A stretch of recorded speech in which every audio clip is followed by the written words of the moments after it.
Hola, buenos días. Yo soy Carla Rubio y mi tema es Mindfulness, la conexión entre mente y cuerpo.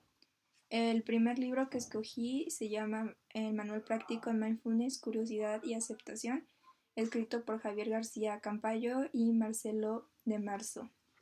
El libro está dividido en 15 capítulos y a lo largo de esta plática voy a explicar cada uno de ellos. Primero, aborda qué no es mindfulness.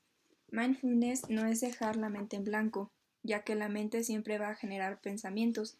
Hacer consciente del proceso del pensamiento y de las emociones, pero no dejar de pensar o sentir, no suprimir estas emociones ni pensamientos.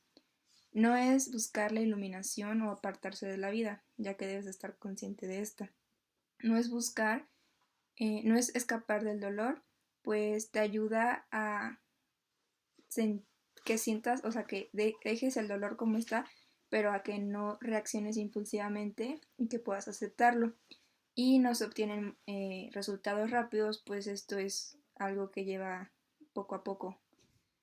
Y bueno, ¿qué es ahora sí que es mindfulness? Mindfulness es una traducción de la palabra sati, que proviene de la lengua pali, uno de los idiomas en los que fueron escritos los discursos de Buda.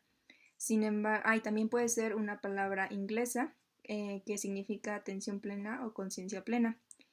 Sin embargo, no es meditación y tampoco significa que tenga que llevar a fuerzas el budismo, o más bien que no lleva, o sea, no lleva el budismo.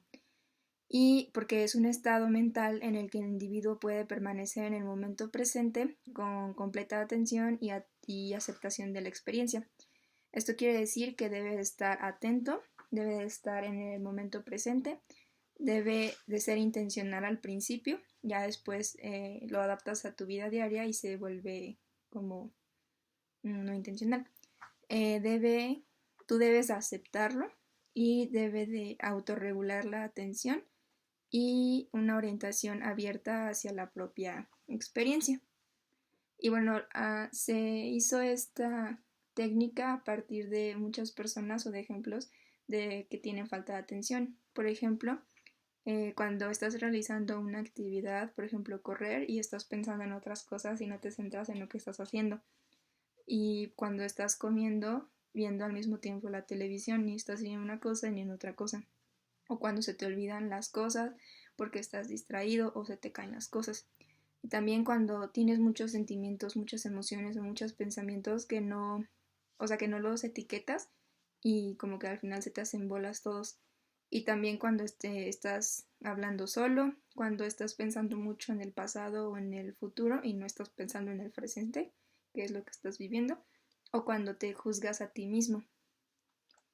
Y bueno, las diferencias hacen hincapié en el modo ser y el modo hacer.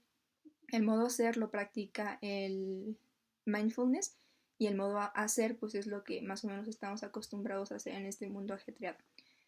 Primero en el funcionamiento cognitivo, en el mundo hacer implica lo conceptual y en el modo ser implica la experiencia. La actitud básica en el modo hacer implica juzgar, interpretar y en el modo ser es pues dejar estar, o sea que los pensamientos, las emociones están ahí pero van a pasar. El objetivo principal en el modo hacer es evitar el malestar y en el modo ser te invita a abrirte a la experiencia. La voluntariedad en el modo hacer es un proceso automático y en el modo ser es un proceso intencional. Al principio ya después pues se hace solo. La orientación en el tiempo, en el modo ser estás constantemente pensando en el pasado y en el futuro y en el modo ser piensas en el momento presente. La actitud hacia los eventos mentales. En el modo hacer son los pensamientos, cosa que tus pensamientos son como reales y en el modo ser pues no son reales, son solo procesos de la mente, pero no son reales. Hay varios mitos y prejuicios de acuerdo o en cuanto a esta técnica de mindfulness. Los pensamientos negativos es que solamente es para orientales o budistas y esto no es cierto, ni siquiera implica una religión.